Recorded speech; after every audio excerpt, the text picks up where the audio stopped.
বিয়ে করলেই মিলবে নজিরবিহীন আর্থিক সহায়তা, এমন ঘোষণা দিয়েছে সংযুক্ত আরব আমিরাতের স্বনামধন্য প্রতিষ্ঠান আল হাবতুর গ্রুপ।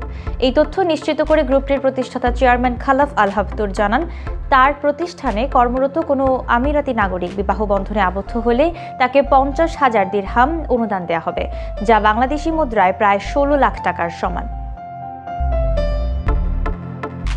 এই বিশেষ উদ্যোগ শুধুই বিয়ের ক্ষেত্রে সীমাবদ্ধ রাখেনি প্রতিষ্ঠানটি। তারা ঘোষণা দিয়েছে, বিয়ের পরবর্তী 2 বছরের মধ্যে যদি ওই দম্পতি সন্তান লাভ করে তাহলে অনুদানের পরিমাণ 1 লাখ দিরহামে রূপান্তরিত হবে।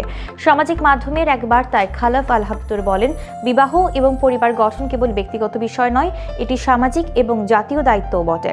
শক্তিশালী জাতি গঠন এবং সমাজকে টিকিয়ে রাখতে স্থিতিশীল পারিবারিক কাঠামো অপরিহার্য। এদিকে তরুণ প্রজন্মকে একটি সুস্থ এবং সুন্দর পারিবারিক জীবন উপহার দেওয়ার ক্ষেত্রে সরকারের পাশাপাশি বেসরকারি উদ্যোগের গুরুত্ব তুলে ধরেন হাবতুর।